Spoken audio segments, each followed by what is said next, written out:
are all sent off to a labor camp, in some cases to die. And that is just not acceptable in 2018. And that,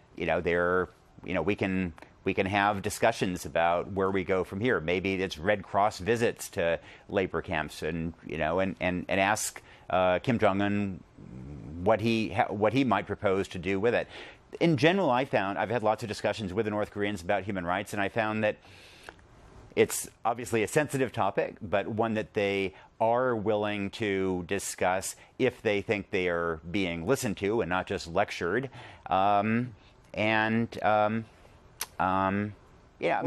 had them with Otto Warmbier. That's fascinating. Let's drill down on that a little bit. Yeah. And that's one of the things that struck me about your column, the fact that they are willing to talk about this. And you've been visiting since '89. You've seen something of an evolution in how they've been willing to address human rights issues. That's sort of extraordinary. What's driving that, and how can the U.S. sort of leverage that going forward? Yeah, on my first visit, when I asked about labor camps, they denied that there were any prisons in North Korea. There were no criminals, no dissidents, no nothing. And then over time, they acknowledged that, well, some people had been misled, or some people might be spies, this kind of thing. And these days, they acknowledge that there are prisons. They argue that there are huge exaggerations. And indeed, I do think, in fairness, that sometimes the situation is exaggerated. They also say that people misunderstand. So, for example, in North Korea, triplets are taken away from, triplets are regarded as auspicious. And so they're taken away from parents at birth and then raised by the state. And so to Americans, this sounds enormously coercive. The North Koreans say, oh, these kids are voluntarily given up to the state.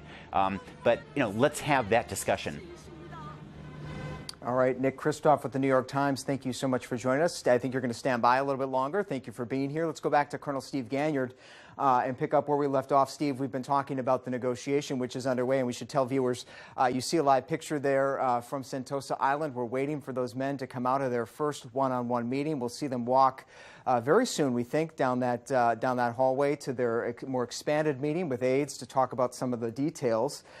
Steve, one of the big questions that's sort of been floating around out there is, how do we know we're not getting duped by Kim Jong-un? That's going to be tough, Devin. That's going to be part of the negotiation. Hopefully there's a role for IAEA to play, a role for the UN to play in the verification of the denuclearization of North Korea. But again, if they really want to hide something, if they really want to maybe sneak some nukes into China and have the Chinese hold on to them, or something even more, a little more skullduggery of having the Syrians take some of their nukes off their hands, which I'm sure they would like to have, but it's going to be difficult, and the U.S. is going to have to, in a step-by-step process in the negotiation, make sure that complete, verifiable, and irreversible denuclearization is verifiable. That's the key. And bring us inside, Steve, the view from the military tonight. You, of course, served many decades active duty. Give us a sense of what the view is there. We know that mantra on the border of the DMZ is fight tonight. They're ready to fight. But what's the view from the military around the world watching this negotiation take place? I think people are in awe. This is something, even if this falls back to the status quo ante. This is something that most of us could have never realized. The North was always the war that was going to happen in minutes, and it was the war that those of us who deployed to the Asia-Pacific region were always ready to fight. Those were not just words. Those were not just slogans.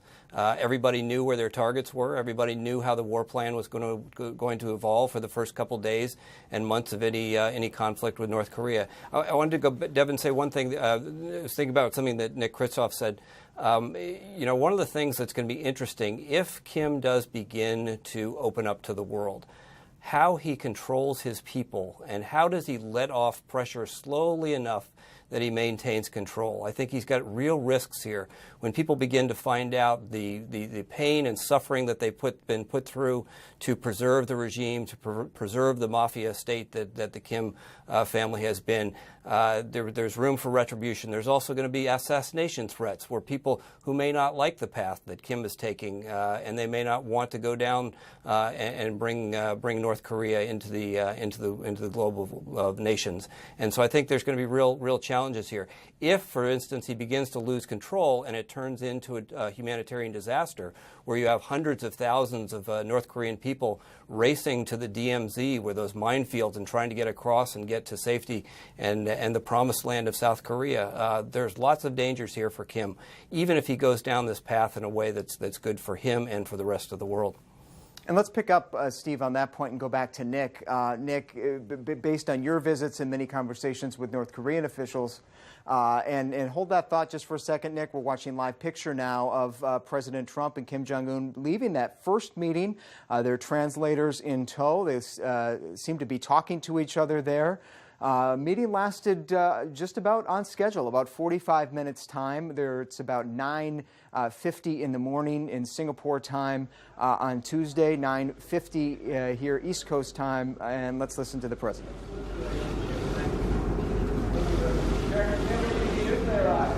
Mr. Kim, will you give up your nuclear weapons, sir?